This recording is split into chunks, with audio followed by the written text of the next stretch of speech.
We don't hire low-income individuals from single-parent households. I saw something extraordinary at that very time. The employees started laughing as soon as the president said it. I pushed the words out and turned away from them, saying, "I'm leaving." I exited the room while feigning composure because I was really upset and angry. "Has anything occurred yesterday? Tell me about it." After saying that, I started to describe the events of the previous day. My mother's face flushed with rage while I was speaking, and she balled her fists. "Are you serious?" Her expression changed to one of utter wrath as soon as she uttered that.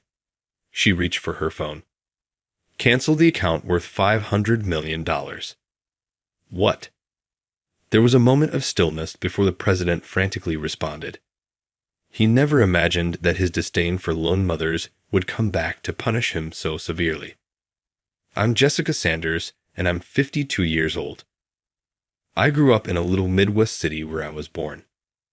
My mom and I stood by one another's sides after my dad passed away too soon. Despite our low income, I was raised to be industrious and strong because of my mother's hard labor. I studied economics at a state university after being awarded a scholarship. I worked part-time jobs while attending college to help my mom while focusing on my studies. My life started to gradually come together as a result of that. I was hired by a local bank when I graduated. For almost 30 years, I worked there, developing my financial expertise. However, I started to worry about my future and made the decision to quit the job due to recent personnel reductions and the deteriorating work climate. I'm looking for a job right now and want to use my experience to better my career. Even though I occasionally feel the effects of aging, I think my greatest strength is my experience. I don't regret missing the opportunity to get married because I gave my all to my job. I'm currently searching for a steady job. I want to start over as a different person and demonstrate my skills once more. I went to a job interview at First National Bank's headquarters one day. With locations around the country, First National Bank is a significant financial organization that provides a wide range of services, such as corporate investments, small business assistance, personal savings and loans, and consultancy. It is remarkably stable. I'm not sure if the rumors that they've been promoting efficiency-focused management to increase their influence are accurate. It is said that the bank's president is preoccupied with getting things done quickly. I felt that a large bank would be the ideal setting for me to leverage my experience in the financial sector, which is why I chose to interview at this particular bank. In addition to job progress and financial security, I hope to advance in this field even more. I took the risk and applied for the interview because I think I would be a great fit working for a renowned, reputable bank. I was surrounded by a sense of energy as soon as I entered First National Bank's headquarters. Although I thought my prior experiences could be useful here, I was unable to completely get over my nervousness. That didn't deter me, though, and I made it to the interview room on time. During the interview, I answered each question sincerely and felt a sense of accomplishment. The interviewers didn't show any particular expressions, but at least their reactions weren't cold, which was a relief. As I walked down the hallway after the interview, I suddenly heard a voice behind me. "Hey, you there?" "Yes?" I turned around a bit confused as I responded. A man with a sharp gaze approached me with a blank expression. The intensity of his presence made me involuntarily hold my breath. There was no doubt he was the bank president, Thomas Taylor. Thomas held immense power as the president of First National Bank. Currently 58 years old, he graduated with a degree in economics and earned an MBA from a young age. He showcased his talents and quickly rose to prominence within the bank. However, behind his success, he was known for being ruthless and self-centered. Although his management skills were highly regarded in the financial industry, there were rumors that his methods were extremely self-serving. When he was appointed president, whispers circulated that he had used his employees to crush his competitors. As these thoughts ran through my mind, the president stopped in front of me and asked with a piercing glare, "You didn't just interview here, did you?" "Yes, I interviewed today. My name is Jessica Sanders." I noticed my voice was stiffer than I expected and chuckled to myself inwardly. He looked me up and down from head to toe and let out a mocking snort. "You're job hunting at your age?" "What?" I was bewildered by his unexpected comment. "What do you mean by that?" As I struggled to grasp his meaning, he gave me a derisive smirk.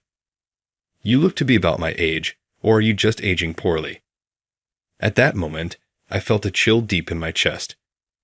However, I managed to stay calm and barely replied. "I'm 52 years old." Oh, I knew it. 52 isn't the age for job hunting. Maybe it's time to pick up some retirement hobbies instead. "What?" Before I could process his words, he continued cornering me further. "Well, as long as someone's capable, I won't complain. But I doubt we'd hire someone that close to retirement. Don't get your hopes up too much. Just wait for the result." Humiliation and anger swirled in my chest, but I knew arguing here wouldn't be wise. "Excuse me," that was all I said before turning and walking away. I made sure my steps were steady, but inside, my resentment toward the president's mockery was boiling. A week later, I received an official job offer from First National Bank and returned to the headquarters for the onboarding process. A mix of excitement over the offer, nerves about my new workplace, and unease regarding the president churned within me as I walked down the hallway reviewing my paperwork. I saw the president appear in front of me once again. I let out an involuntary whisper. "Excuse me." "Oh, you're that job applicant from last time, aren't you? What are you doing here?" He noticed me and stopped in his tracks. His icy gaze was as intimidating as ever, and I almost flinched. "Well, I received an official job offer from your bank. I look forward to working with you." "Really?"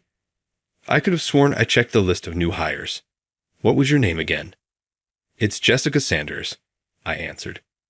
When I did, the president furrowed his brow as though trying to recall something. "Oh yeah, I think that was your name. I do remember there was one applicant from a single-parent household in this batch. That was probably me." He narrowed his eyes, looking surprised. "Well, it was you. You grew up in a single-parent household. Wow. I didn't think our recruiters would hire someone from that background." "Well, is there a problem with that?" I asked, my voice a mixture of shock and confusion. He answered with a look of disdain. "Oh, absolutely. People from single-parent households don't exactly radiate the kind of class you'd expect from a banker." "I don't think that's true." His words pierced me like a dagger. I managed to mutter a small rebuttal, but he sneered and continued. "Jessica, was it? Are you seriously trying to argue with the president of this bank?" "No, that's not my intention. I couldn't afford to lose this job." That thought held back my words. Eventually, he shrugged with irritation and walked off somewhere else. I quickly hurried away from the spot as well. Once I completed the paperwork and stepped outside, I took in the crisp, cold air, calming my turbulent emotions. Now that I had secured the position, I needed to carefully consider how to handle my interactions with him moving forward. That heavy feeling weighed on my chest after the offer letter. I attended the pre-employment orientation 2 weeks later. As I headed to the venue, I felt excitement about standing at the starting line of my new workplace, and a sense of motivation for the future bubbled up inside me. As I entered the room, a familiar figure approached from the back. It was the president. "Oh, I finally found you. I've been looking for you." "Wait, you've been looking for me," I replied, puzzled. "What does he want?" A bad feeling brushed over my mind. With a cold gaze fixed on me, he walked over slowly and said something outrageous. "Sorry, but your job offer has been revoked." "What?" I couldn't help but shout in disbelief. The other new hires and bank staff around us looked equally confused, unsure of what was happening. My mind went blank, but I summoned the courage to ask. "Did I do something wrong?" "Wrong? Wrong? Well, you did show a defiant attitude toward me before, but that's not the issue. We don't hire poor people from single-parent families. What did you just say? He sneered, his tone dripping with sarcasm. My eyes widened in shock. At that moment, I witnessed an unbelievable scene. The bank staff around us burst into laughter at his words. There was something strange about their expressions, and their smiles seemed strained. The new hires around me stood there in stunned silence. I felt as though my heart was being crushed on the spot. My lips trembled with humiliation, and I struggled to speak. Why would you cancel my job offer just because I come from a single-parent household? I already told you before. People from single-parent families don't have the sophistication necessary for banking. Our bank has built a reputation as a major institution. We can't have someone like you, poor and nearing retirement age, working here. Are you serious? That's unbelievably cruel. His words were as cold and cruel as ice, stabbing straight through me. I asked in a trembling voice, but he smirked. Say whatever you want. I've already decided that you're not joining this bank. Go home. Understood. I'm leaving. I forced out the words and turned my back. I tried to remain calm as I walked out of the room, but inside, sadness and anger raged. As I stepped outside the bank, I walked while confronting the emotions surging within me. I swore to myself that I would make the president pay for this humiliation. Biting my lip, I made a firm vow in my heart. When I arrived home, I stepped through the front door with heavy steps. Normally, I'd walk in the door and call out cheerfully, "I'm home." But today, I couldn't even do that. Noticing me, my mom, Karen, peered out from the kitchen. "Jessica, you're back early. Was the orientation at your new job already over?"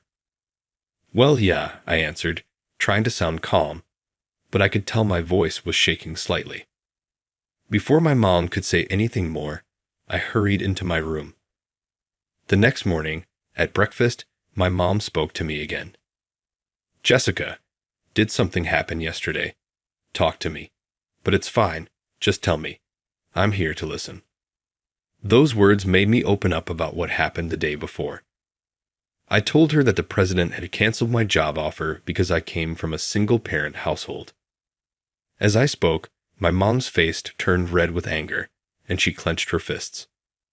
"Are you kidding me with that?" she snapped, grabbing her smartphone. "Mom, just wait," I said. "I'm calling that president right now." With a fearsome expression, my mom put the phone on speaker and efficiently connected to the president. After a few rings, his voice came through the speaker. "This is Thomas Taylor." "Oh, Thomas, you've got some nerve," my mom exclaimed. "I'm closing my $500 million account." "What?" After a brief silence, his panicked voice echoed. He had no idea that belittling a single-parent family would bring such harsh consequences. "What do you mean? Why all of a sudden?" "I just wanted to inform you that I'll be visiting your bank soon to handle the necessary paperwork. That's all. Please wait. I'll head to your house immediately." In a fluster, he announced he'd make time and ended the call. My mom calmly set her phone down. An hour later, the president arrived at our home. Our doorbell rang, and when I opened the door, Thomas was standing there. He looked shocked to see me. "Why are you here?" "This is my mom's and my home." "Your mom?" "Wait, don't tell me," he started. I nodded calmly as I replied, "Yes, the person who just called you, Karen Sanders, is my mother." "No way," his eyes widened in disbelief. "You're supposed to be some poor girl from a single-parent home." "Who are you calling poor?" "Oh no, Karen." At that moment, my mom appeared from the back where she had briefly stepped away. His voice trembled with fear as he shrank in front of her. "Karen, why on earth would you decide to close your $500 million account?" "Thomas, you're familiar with my mom, aren't you?" I looked straight at him. He quickly began explaining in a fluster. "Of course, she's the founder and chairwoman of Sanders Beauty, that renowned cosmetics company, and a private investor. She's one of our most important clients. My mom remained calm, her eyes cold as she gazed at him with a faint smile on her lips. My mom, Karen Sanders, is known both domestically and internationally as the chairwoman of Sanders Beauty. The brand is famous for its high-quality skincare products made with natural ingredients and has established itself as a highly trusted name. Since I was a child, I admired her commitment to the principle. True beauty comes from health, and her dedication to social contribution and environmental protection. It was more than just business to her. My mom placed great importance on fulfilling social responsibilities, not just achieving corporate success, and she stood firm on her values. Her upbringing was unimaginably harsh. She grew up in a rural village shortly after World War II, living in extreme poverty. In her teens, she lost her father and supported her mother and younger siblings while attending school. Because of those hardships, she carried a strong resolve and left her hometown to seize new opportunities in the city. She gave up attending college, studied business and marketing on her own, and paved her way through hands-on experience. That's why she was often praised as a practical genius. She started a small cosmetic sales business and gradually built it from the ground up. Even after marrying my dad and having me, we didn't live a wealthy life for a while. However, thanks to her honest business approach and innovative products, she earned her customers' trust. Eventually, she expanded the business and established Sanders Beauty. The brand quickly gained success both nationally and internationally, and now generates billions of dollars annually. While her management skills are exceptional, she's also known for being strict yet fair with her employees and is highly respected within the company. I grew up watching her work, often in awe of her. It turns out my mom had deposited $500 million in First National Bank. That money came from her company's profits and personal investments. Closing an account with that much money would have a massive impact on the bank. That's why Thomas was in a state of panic. Thomas, do you still not understand why I said I'm closing my $500 million account? What? He still looked clueless as my mom calmly questioned him. She sighed and pointed out the real issue. You canceled my daughter's job offer for an unreasonable reason, didn't you? That's when my mom slowly turned to me and met my eyes. Jessica, tell me again, what exactly did he say to you? He said, we don't hire poor people from single-parent families. Come on, you didn't have to be that honest. The moment those words left his mouth, he jumped in flustered. My mom's voice grew even colder. What do you mean by that? Explain yourself. He stammered, unable to form a proper response as my mom stared him down without relenting. Then he glanced at me and suddenly asked, why didn't you tell me your mom was Karen? I thought you already knew and made those comments regardless. I told you my full name multiple times, didn't I? That alone isn't enough for me to figure it out. He muttered under his breath as my mom glared at him sharply. But I pressed on without hesitation. Why didn't you notice? If you had properly reviewed my profile, you would have known what my mom does for a living. He fell silent, beads of nervous sweat forming on his forehead. The truth is, during my interview, I answered all the questions honestly, including those about my mom. The interview notes should have contained that information. However, even though Thomas knew Karen Sanders was a major client of the bank, he never realized that she was my mom. His prejudice against single-parent families made him overlook accurate information about me. He swallowed hard, rendered speechless, perhaps overwhelmed by the reality of the situation. He remained silent. My mom maintained her firm and composed demeanor. In the first place, isn't it inappropriate to ask about an applicant's family during an interview? I thought asking about family background was prohibited. We only ask just in case. Of course, we'd never base our hiring decisions on someone's family background. Then why was my job offer revoked yesterday? You rejected me because I come from a single-parent household, right? I asked calmly, but his answer was vague. Well, that is, be honest. If you lie, I won't forgive you. Yes, ma'am, he said, and my mom's icy words made him flinch. Reluctantly, he began explaining the truth. According to him, his outdated beliefs led him to assume that my background could negatively affect the bank's image and clientele, prompting his misguided decision. In other words, it was the president's prejudice that led to the cancellation of my job offer. Apparently, he frequently asked interviewees about their family backgrounds and only hired those he deemed fit for a banking position. Once Thomas finished his explanation, the room fell silent. The atmosphere grew heavy until my mom spoke again. So you instructed the interviewers to ask about family backgrounds. I'm appalled. I'm so sorry. Though his voice trembled with fear, there wasn't a shred of sympathy in my mom's eyes. Yes, we were a single-parent family and we were poor in the past, but Jessica has excelled as a banker for years despite all that. His dumbfounded response made my mom chuckle coldly as she continued. You instruct your interviewers to pry into applicants' backgrounds, yet you don't know a thing yourself. My mom then began explaining my career history. I had worked for years in the corporate sales department of a regional bank. I handled numerous loan projects and was praised for my attentive customer service, earning a reputation among local businesses and sole proprietors as honest and trustworthy.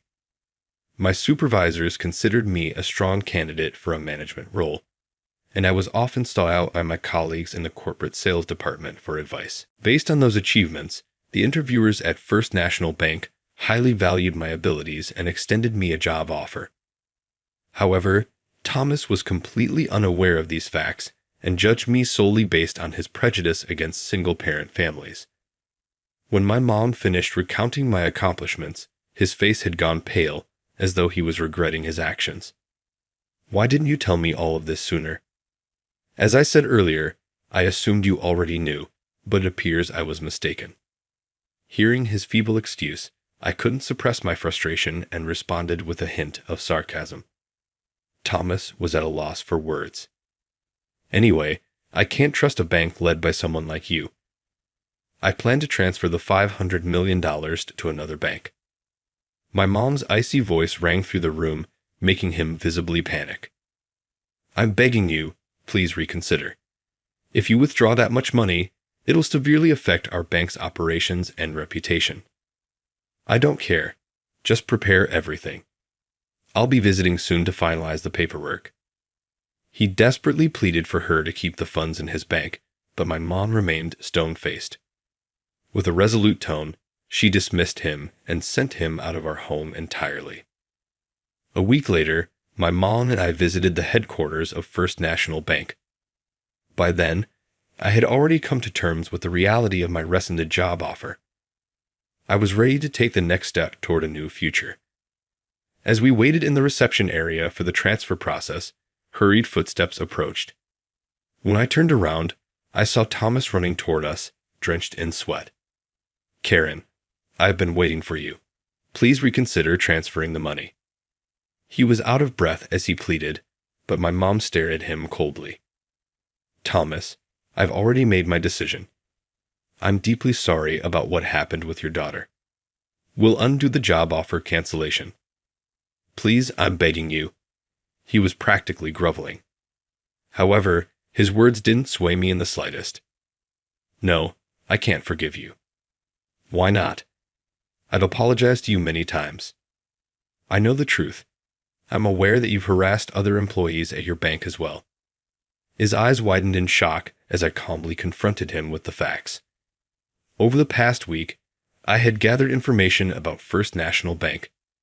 What I found confirmed numerous instances of misconduct and unfair treatment orchestrated by the president himself. Those facts painted a clear picture of just how irresponsible and ruthless he was as the bank's leader. The first thing that caught my attention was how the president applied excessive pressure and demanded accountability from the staff whenever a department's performance declined. He would publicly blame the entire department or individual employees, saying things like, "Your results define you." He would pressure employees who were behind on their targets and evaluate them on the spot. If they didn't meet the numbers, he'd hint at demotions or terminations, leaving the staff crushed by fear and anxiety. Thinking about the pain those employees endured made my heart ache. Moreover, his ruthless performance evaluation system was a serious issue. He would directly tell underperforming employees, "You're not cut out for banking." He forcibly encouraged competition between departments, which only led to discord and distrust among the staff. The atmosphere within the bank worsened even further. The internal politics were horrendous, and Thomas would openly cold shoulder or ignore rival employees and executives. No matter how capable someone was, if they didn't align with his preferences, he showed no mercy. Even more shocking, he completely disregarded requests for workplace improvements with phrases like, "Banks exist to make a profit." He continuously ignored the need to improve working conditions. This attitude fueled dissatisfaction and lowered morale throughout the workplace. After hearing my explanation, Thomas, visibly shaken, tried to argue back. "That's just a rumor, right? What proof do you have?" I was an auditor before. Remember, gathering information wasn't difficult. Damn it.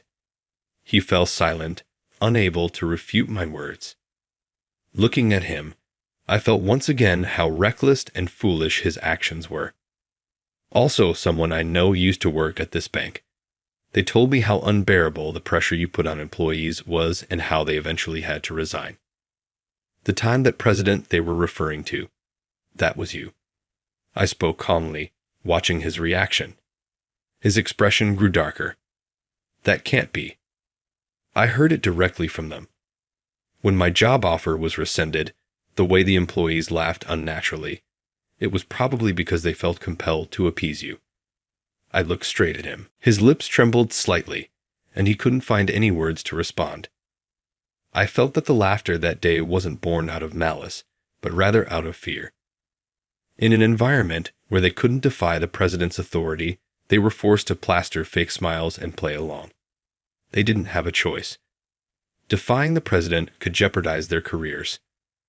I quietly glanced around at the employees nearby. Unable to bear my gaze, some of them looked down, their faces filled with guilt. Thomas had no choice but to remain silent.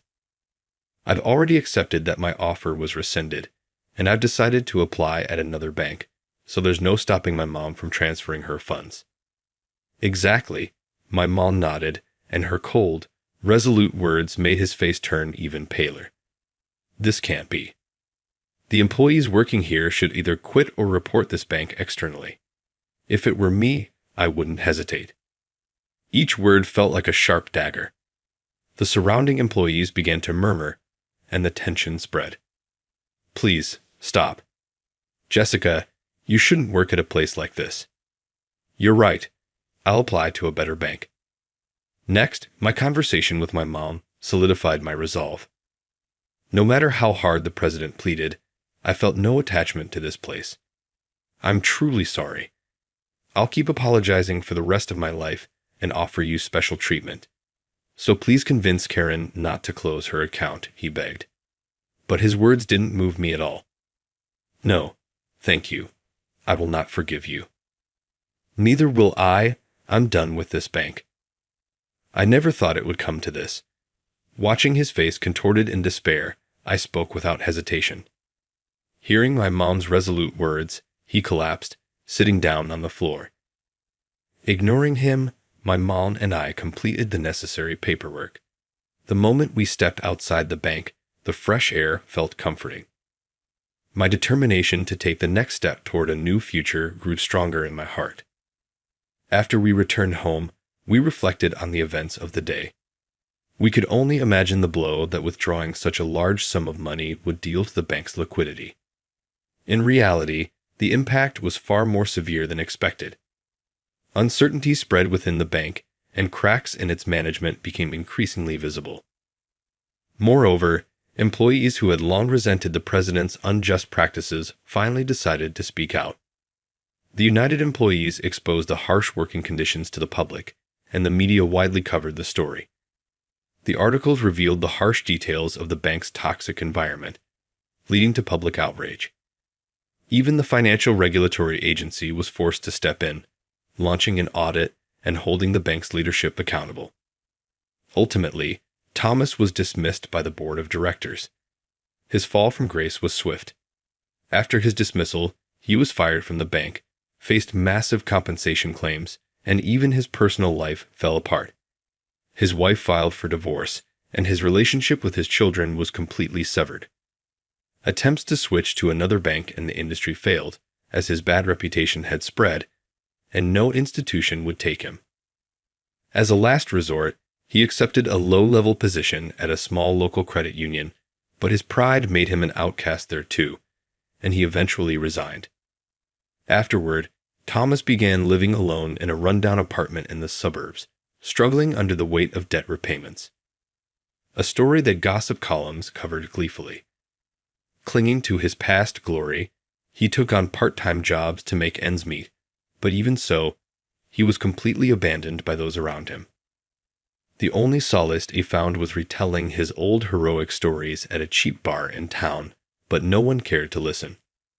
Meanwhile, First National Bank found itself on the brink of bankruptcy and was placed under the supervision of the financial authorities, who initiated a reconstruction plan. The newly appointed management shifted their focus toward improving customer satisfaction, but regaining lost trust would take a long time. Many of the employees who spoke out successfully started fresh at other financial institutions, with some earning high praise in their new roles. They were working to rebuild their lives step by step, determined to reclaim what they had lost. As for me, I've since transferred to another major bank, and I'm thriving in their corporate sales department. My past experience has proven invaluable in my current role, and I can feel myself growing day by day. Since joining this new environment, I've often received high praise from my supervisors and colleagues. My honest and calm approach to work has earned me trust within the bank. I've realized that overcoming those tough times has made me who I am today. As a result, new promotion opportunities have come my way. I'm truly grateful that my hard work has been recognized, giving me a clear path to the next step. With renewed determination, I'm ready to continue striving toward my goals. Meanwhile, my mom remains at the helm of Sanders Beauty as chairwoman, continuing to lead the company.